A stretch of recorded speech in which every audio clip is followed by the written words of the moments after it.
Earlier this week, the House passed legislation that would provide a legal pathway for undocumented immigrants who were brought to the U.S. illegally as children, also known as Dreamers. The Dream and Promise Now Act would still have to pass the Senate. President Trump has said he will veto it if it gets to him.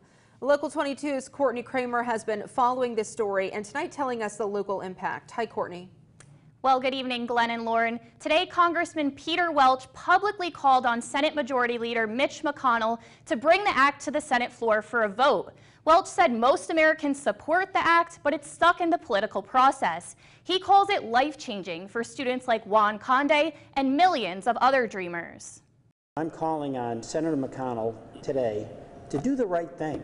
The Dream and Promise Act would help provide citizenship to millions of Dreamers who came to the U.S. at a young age, like Juan Conde, a University of Vermont medical student who came to America from Mexico at the age of 9. At times, we can get discouraged.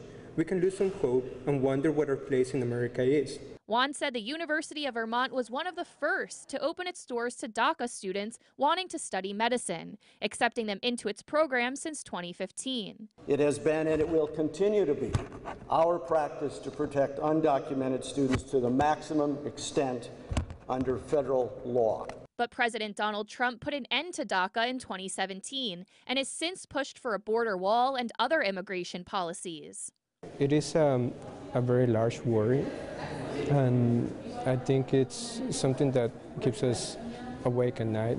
Meaning Juan and others could face big changes, like losing their right to drive, get a job, and possibly being deported to a country he barely knows. He said he just wants to be able to contribute to the nation he calls home.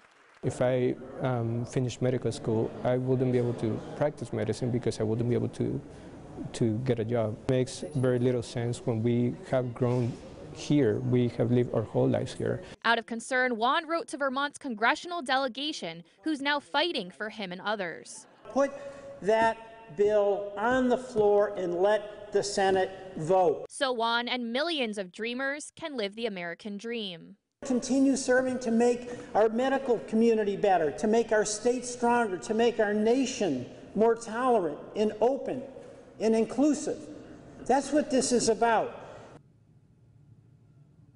Juan has 2 years left of medical school. After losing his mom to cancer, he plans to be an oncologist and hopes to advance cancer research. Live in the studio, Courtney Kramer, Local 22 News.